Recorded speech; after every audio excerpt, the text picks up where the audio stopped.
मकान सीरीज के अंदर ये वीडियो नंबर 4 है। इस वीडियो में हम ये समझेंगे कि जब हम मकान बनाते हैं तो मकान जो है हमारा, ये मकान हमारी संपत्ति है या हमारा दायित्व है। बहुत इंपॉर्टेंट टॉपिक है।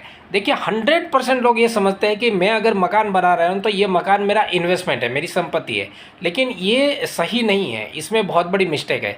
इसके लिए मैं आपको रेफरेंस दूंगा। एक बहुत बड़ी फाइनेंशियल बुक है जो कि बहुत ज़्यादा पॉपुलर हुई थी। बुक का नाम है रिच डैड पुअर डैड।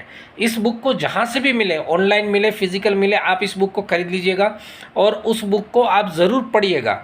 उसमें एक बहुत बड़ा सूत्र लिखा हुआ है जिसमें यह बताया गया है कि ज़्यादातर लोग इसलिए अपनी ज़िंदगी में कभी अमीर नहीं बन पाते हैं क्योंकि उनको संपत्ति और दायित्व के बीच का भेद नहीं पता है।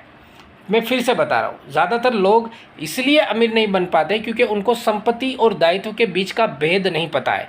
अब अगर सिंपली हम बात करें कि संपत्ति किसको बोला जाता है और दायित्व किसको बोला जाता है, तो इसकी परिभाषा यह है कि जो चीज़ें आपको रोज़ाना तौर पे आपके पॉकेट में पैसा डालती हैं वो आपका संपत्ति है, और जो चीज़ें आपके पॉकेट से पैसा निकाल के ले जाती हैं वो आपका दायित्व है, यानी कि जिम्मेदारी है।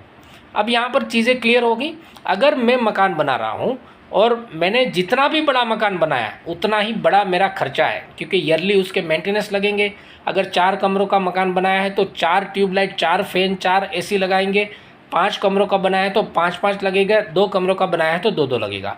ये मकान जो है ना, हर दिन मेरी पॉकेट से पैसा निकाल के ले जाता है मेंटेनेंस के नाम पे, खर्चे के नाम पे। तो ये मेरा संपत्ति नहीं है, ये दायित्व है।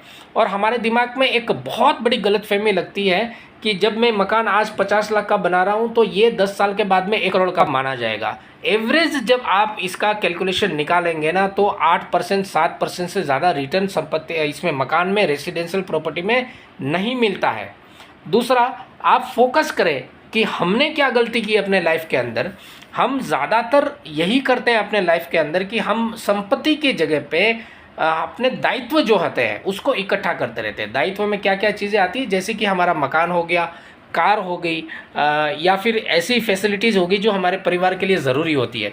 वही चीज़ें हम इकट्ठी करते रहते हैं और उसको हम अपनी संपत्ति समझते हैं। ये संपत्ति नहीं है, ये हमारी जिम्मेदारियाँ है, ये हमारी दायित्व है। और हम अपनी लाइफ को भी ऑब्जर्व करेंगे तो आपको ये देखने को मिलेगा। प्लस हमने अपनी पिछली पीढ़ी, अपने फादर की लाइफ को भी ऑब्जर्व करेंगे तो आपको पता चलेगा कि ज़िंदगी भर यही काम किया है कि हमने मकान खरीदा, प्लॉट खरीदा और उसी के ऊपर हमने रहना शुरू कर दिया। अब मैं आपको एक क्वेश्चन पूछता हूँ, जिसको आपने इतने प्यार से अपने रहने के लिए ख़रीदा था, जिस मकान को बनाया था, क्या आप कभी उस मकान को बेचेंगे? जब तक आप उसको बेचते नहीं हैं तो उसकी इनकम कैसे डिसाइड होगी? वो इनकम तो हो ही नहीं है पा रही है आपके साथ में।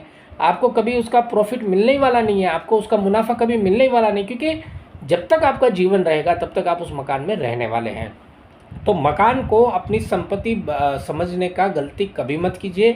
मकान संपत्ति नहीं है, बल्कि मकान एक दायित्व की कैटेगरी में आता है। संपत्ति आपकी वो होती है जहाँ से आपको रोज़ाना तौर पे या मंथली तौर पे या 6 मंथली या ईयरली तौर पे आपको इनकम मिल सके।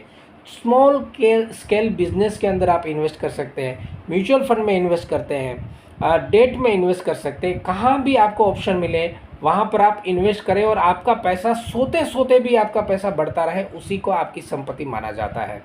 तो फौजी भाइयों से मेरे दिल के साथ में एक एडवाइस है कि आप अपने फाइनेंशियल डिसीजन बहुत अच्छी तरह से सोच समझ के लीजिए।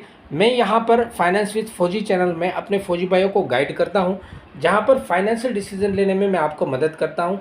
चैनल आपको पसंद आ रही है तो चैनल को सब्सक्राइब कीजिएगा, लाइक कीजिएगा, बेल आइकन दबाइएगा, ऑल नोटिफिकेशन क्लिक कीजिएगा। कोई भी आपके क्वेश्चन है तो कमेंट्स के माध्यम से ज़रूर पूछिएगा। इस वीडियो को अपने सारे फौजी भाइयों के साथ में शेयर कीजिएगा। नमस्कार, जय हिंद।